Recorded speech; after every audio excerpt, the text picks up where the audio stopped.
Gibt heute keine Outtakes, mein Freund. Können wir? Okay. Hallo und herzlich willkommen.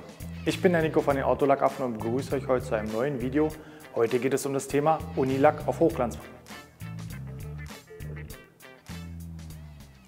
Das Polieren von dunklen, insbesondere schwarzem Unilack, ist so die Königsdisziplin der Aufbereiter. Viele können es leider nicht. Ich gebe zu, er macht viele Schwierigkeiten und auch wir haben oft bei Unilacken zu kämpfen und auch mehr Aufwand reinzubringen, als man sich erhoffen müsste. Von daher der Tipp, berechnet immer diese Zeit mehr beim Unilack, egal ob ihr sie jetzt einfach nur für euren Kopf mehr berechnet, weil es euer eigenes Auto oder das von Freunden ist, oder aber dann auf den Preis raufpacken müsst, weil ihr das gewerblich macht. Beim Unilack ist es so, man hat schnelle Erfolge, was Defektentfernung angeht, weil Unilacke sind in aller Regel, also wirklich fast immer sehr weich und insbesondere schwarze sind sehr weich. Warum das so ist, konnte mir noch keiner erklären. Ich habe mit Lacktechnologen gesprochen, ich habe mit Entwicklern von Automobilkonzernen drüber gesprochen. Es konnte mir noch keiner erklären, die sagen, wir machen da auch nur das Gleiche. Fakt ist, Unilack ist wirklich immer sehr weich. Das heißt, ich habe einen hohen Cut, ich bekomme die Defekte sehr gut raus, kann auch super hoch bis zum Finish polieren und dann hapert es oft schon beim Finish. Dann beim Abwischen der Politur mache ich mir Wischspuren rein. Und wenn ich das Erscheinungsbild dieser Wischspuren nicht kenne, mache ich mich verrückt, weil ich denke, ich habe Hologramme oder Haze verursacht. Dabei sind es eigentlich nur Wischspuren. Wir zeigen euch mal, wie so eine Wischspur hier in Nahaufnahme aussieht. Hier seht ihr die Detailaufnahme, das ist mit dem Lackmikroskop aufgenommen. Die Wischspuren sind, wir haben es auch mal ausgemessen mit dem Lackmikroskop, sind etwa 2,5 mm voneinander entfernt, beziehungsweise zwischen 1 und 2 mm voneinander entfernt. Man sieht aber schön, was man in der Lampe nicht so gut sieht, dass die in geraden Bahnen verlaufen und sehr fein sind. Hier mal die Gesamtaufnahme von der Übersicht von der Motorhaube und dem Kotflügel gleich danach. Da seht ihr, dass das wirkt wie Hologramme, also wie Reflexionen, die sonst beim Polieren entstehen. Es sind allerdings Wischspuren.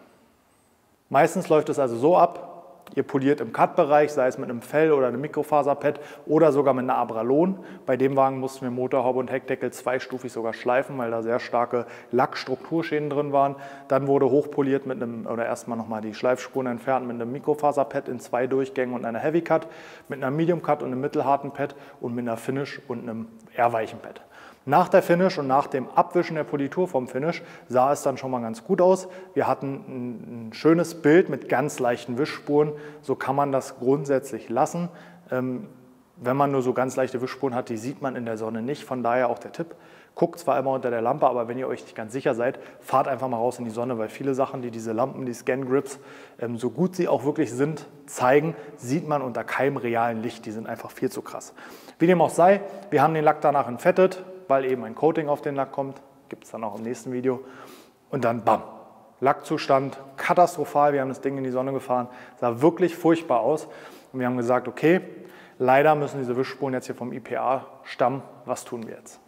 Idealerweise sollte es ja so sein, dass ihr den Wagen hochpoliert, ihr seht, viel Cut erzeugt Haze oder Hologramme, ob ihr mit Exzenter-Poliermaschine oder Rotationspoliermaschine arbeitet. Geht da mit einer Medium Cut rauf, der Haze wird deutlich weniger, ihr habt immer noch ein paar restliche Spuren drin, weil der Lack eben sehr weich ist. Dann kommt die Finish, Hochglanz, perfektes Ergebnis, wird entfettet, Coating drauf, fertig. Das ist das Ergebnis, das wir wünschen. Leider geht das immer nicht ganz so einfach und deswegen erklären wir euch jetzt gerne, wie man da hinkommt. Nach der Finish-Politur werden wir den Lack schon mal entfetten und dann die CarPro Essence einsetzen. Das ist eine Politur, die fürs Finish gedacht ist, die gleichzeitig Siliziumanteile enthalten soll und auf der man direkt Keramikversiegelung anwenden kann. Schon vielfältig getestet, funktioniert sehr gut, man bekommt ein perfektes Finish. Wir blenden euch hier schon mal als kleinen Vorgeschmack eine Mikroskopaufnahme und eine Übersichtsaufnahme von unserem Finish auf dem Kofferraumdeckel ein. Jetzt habt ihr gesehen, wie es aussehen kann. Wir wollen euch jetzt zeigen, wie man da hinkommt. Wir werden die Essenz verarbeiten. Vorher fahren wir auf der Haube nochmal eine Finish-Runde, weil sie ist schon entfettet und ich möchte versuchen zu simulieren, wie das Lackbild nur nach der Finish-Politur aussieht. Dann werde ich entfetten, zeige euch, wie dann das Lackbild aussieht. Dann wenden wir die Essenz an und dann sind wir soweit. Wir haben es euch ja schon mal in einem anderen Video gezeigt, dem Polieren Level 3 für Profis, dass man im groben Cut-Bereich sehr viel Politur nimmt, einfach weil ich eine hohe Kühlung für den groben Cut haben will und auch eine gute Verdünnung der Partikel, die ich abtrage, damit die eben möglichst wenig Haze und Hologramme verursachen. Im Medium-Cut-Bereich nehme ich dann eine normale Menge Politur, also ihr kennt es so 4, 5 4 bis 5 erbsengroße Tropfen. Mit der arbeitet ihr dann. Da geht es darum, dass wir eine gute Mischung haben wollen aus viel Cut, aber die Körner sollen sich auch schön abreiben, damit sie mein Finish schon möglichst gut vorbereiten. Und ich will nicht dauerhaft neue, harte Schleifkörner haben, die ewig brauchen, um sich abzureiben. Und ich möchte die Politur unbedingt durchfahren, weil ich sonst beim Abwischen mit restlichen vorhandenen Schleifkörpern eben wieder Wischspuren reinziehe. Je weiter wir zum Finish kommen, desto weniger Politur nehmen wir. Am Ende beim Finish nehmen wir wirklich 4 bis 5 kleine Tropfen, wirklich kleine Erbsen, arbeiten da und wir wollen einen schönen, durchsichtig werdenden Film haben. Wir wollen auch nicht so viele Kreuzstriche machen, weil hier geht es darum, möglichst wenig Cut drauf zu bringen, nur nochmal das Bild wirklich hochzuziehen, aufzufrischen, den letzten Haze runterzunehmen. Und wenn ich da zu viele Schleifkörper drin habe, mache ich mir eben wieder Spuren durchs Finish rein, die ich danach nicht mehr rauskriege, weil danach kommt ja eigentlich kein Step mehr. Dazu kommt noch, wir nehmen weiches Pad und weiche Pads haben, wie wir euch im Politur-Theorie-Video erklärt haben, eine relativ feinporige Struktur und dadurch können sie eben nicht so viel Residue, also den Abtrag vom Lack mit den ganzen Schleifkörpern und den Polierölen aufnehmen und deswegen wollen wir relativ wenig Politur nehmen. Das steigert sich noch beim Essence, da nehmen wir ganz wenig Politur, das zeigen wir euch aber gleich noch im Detail.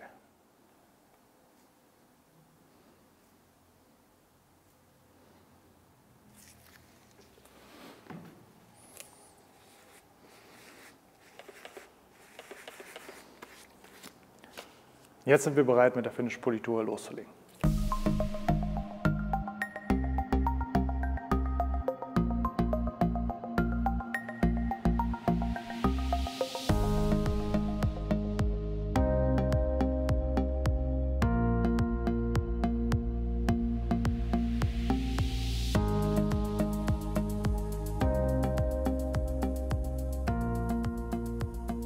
Wie euch sicherlich aufgefallen ist, kleben wir auch bei der Finish-Politur nahezu nichts mehr ab, was nicht bei Berührung zerstört werden würde. Also klar, unlackierte Kunststoffe muss ich abkleben, Cabrio verdeckt dann da hinten auch. Aber ich will möglichst vermeiden, nach der Finish-Politur noch irgendwelche Klebereste auf einem schwarzen Unilack zu haben, weil die, zeige ich euch gleich mal, sehen dann richtig hässlich aus und wenn ich die wieder wischen muss, verursache ich auf jeden Fall Kratzer.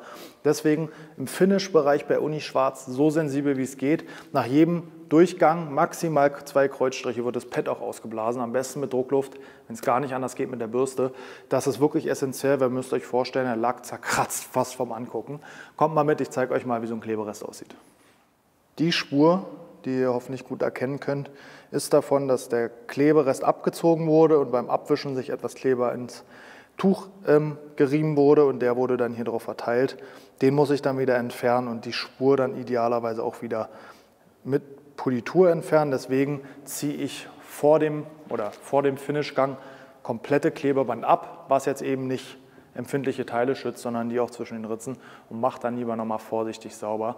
Wobei die Finish-Politur eher so fein ist und auch sehr ölig ist, die lässt sich super entfernen, die klebt nicht so, die trocknet nicht so. Das ist der bessere Weg. Wir nehmen die jetzt runter und zeigen euch, wie es aussieht. Wechselt auch auf die Seite vom Tuch, weil die Tücher setzen sich natürlich mit den Ölen zu und dann müsst ihr mehr reiben, als es eigentlich nötig ist. Das heißt, plant ruhig viele Tücher bei Uni Schwarz ein. Viele Tücher, viele Pads, viel Politur, gerade im Heavy-Cut-Bereich und eigentlich von allem, was ihr so benutzt, viel, weil sonst macht ihr euch einfach keine Freude dabei. Wie ihr auf der Aufnahme erkennen könnt, haben wir nach der Finish-Politur und dem vorsichtigen Abwischen mit einem Mikrofasertuch keinerlei Spuren, keiner Wischspuren mehr, sondern eine perfekt hochglänzende Oberfläche. Jetzt entfetten wir das Ganze mal und gucken nochmal drauf.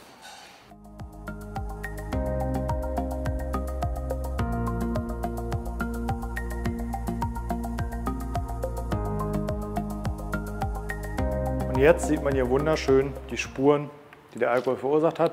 Es spielt keine Rolle, welches Lösemittel ich nehme. Silikonentferner funktioniert nicht wirklich gut. Es gibt natürlich ganz starke Lösemittel, die vielleicht funktionieren könnten, aber so das Übliche, was wir benutzen, verursacht eben diese Schlieren. IPA in verschiedenen Mischungsverhältnissen hat auch nichts gebracht. Aber bis wir da erstmal drauf gekommen sind und an so vielen Faktoren gespielt haben, dann fängt man wirklich an, jeden einzelnen Schritt zu sezieren. Das heißt, ich gehe nochmal runter auf Heavy Cut, nehme runter, guck, habe ich genau diese Schlieren mit dem Mikroskop? Nee, sieht anders aus. Nächster Schritt, Mikroskop, nein. So lange, bis ich eine hochglänzende Oberfläche habe und weiß, aha, an dem Punkt ist sie hochglänzend. Nächster Schritt war in dem Fall Alkohol, geguckt, da sind die Schlieren und dann sind wir drauf gekommen und sind dann eben aufs Essence gestoßen. Wie das funktioniert, zeigen wir euch jetzt. Ihr habt ja gesehen, dass das Lösemittel den Lack wieder zerkratzt. Wir vermuten, dass es daran liegt, dass das Lösemittel den Lack partiell aufweicht und durch das Wischen dann stärkere Kratzer entstehen als ohne. Weil ihr auch gesehen habt, als wir nur die Finish-Politur abgewischt haben, hatten wir keine Kratzer am Lack. Diese Kratzer wollen wir jetzt entfernen, und zwar mit dem Essence.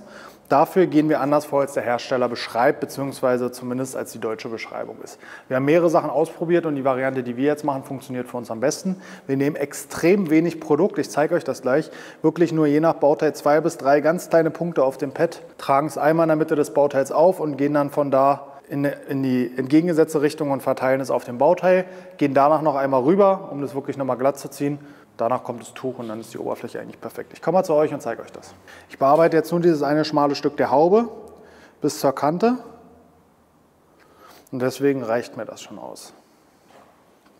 Und jetzt ganz wichtig, auf Stufe 1 ohne Druck einmal in der Mitte verteilen, von oben bis unten, und dann gehe ich in entgegengesetzter Richtung einmal das Bauteil lang und das zeige ich euch.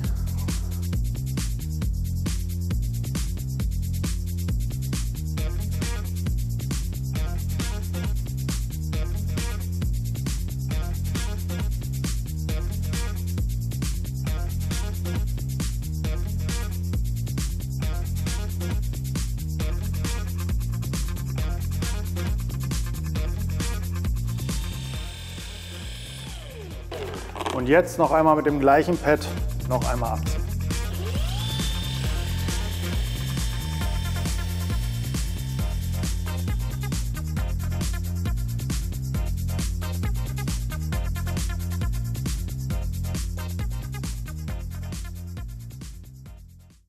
Und dann mit einem sauberen Mikrofasertuch und einer Lampe, dann seht ihr nämlich am besten die Rückstände. Alles einmal abnehmen. Ihr merkt auch sofort, der Lack ist extrem glatt. Und ihr seht gleich, dass wir komplett unsere Spuren entfernt haben. Häufig das Tuch wechseln, also erstmal natürlich die Seite. Ich denke mal, für ein ganzes Auto braucht ihr ruhig so 4 bis 5 Tücher, weil sich die auch zusetzen. Und dann wirklich nochmal kontrollieren, ob ihr alles abgetragen habt. Wenn ihr irgendwo nur einen Fleck habt, das ist dann wirklich ein milchiger Fleck, und ihr wischt und seht, es geht nicht weg. Nicht anfangen wie ein Wilder zu wischen, dann macht ihr euch wieder Kratzer. Kurz die Maschine, ohne neues Essence, einfach noch einmal rüberziehen, direkt abwischen. Perfekt.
Noch ein kleiner Tipp fürs Auspolieren.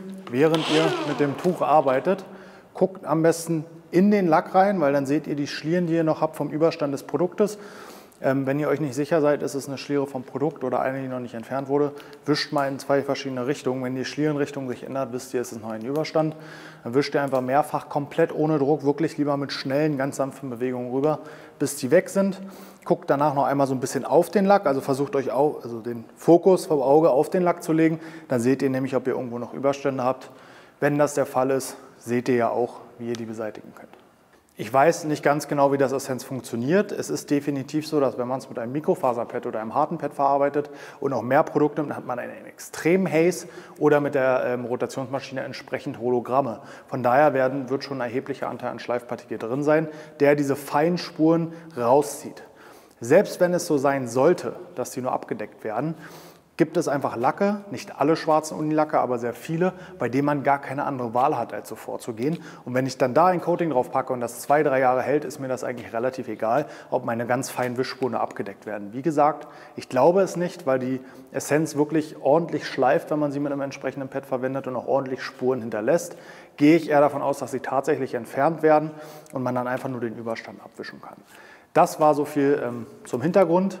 Und wir hoffen, wenn sie euch gefallen hat, sagt gerne Bescheid, was ihr davon haltet. Sämtliche Polierarbeiten an diesem Fahrzeug sind nun abgeschlossen. Jetzt wird er direkt versiegelt, sehr ungewöhnlich ohne den Fetten, auch für uns machen wir selten, nur in so speziellen Fällen. Da kommt zweischichtiges Coating drauf und das zeigen wir euch in einem anderen Video. Wir hoffen, dieses Video hat euch gefallen. Schreibt gerne eure Vorgehensweise bei Unilacken. Vielleicht gibt es da noch den einen oder anderen Geheimtipp, den man noch berücksichtigen kann. Testen wir dann gerne aus. Wir haben leider, Gott sei Dank, wie man es nimmt, viele dunkle Unilacke, auch viele schwarze Unilacke. Wir bedanken uns bei euch fürs Zuschauen. Wenn euch das Video gefallen hat, lasst gerne einen Daumen hoch da, lasst auf jeden Fall ein Abo da. Wir wünschen euch einen schönen Tag. Bis bald.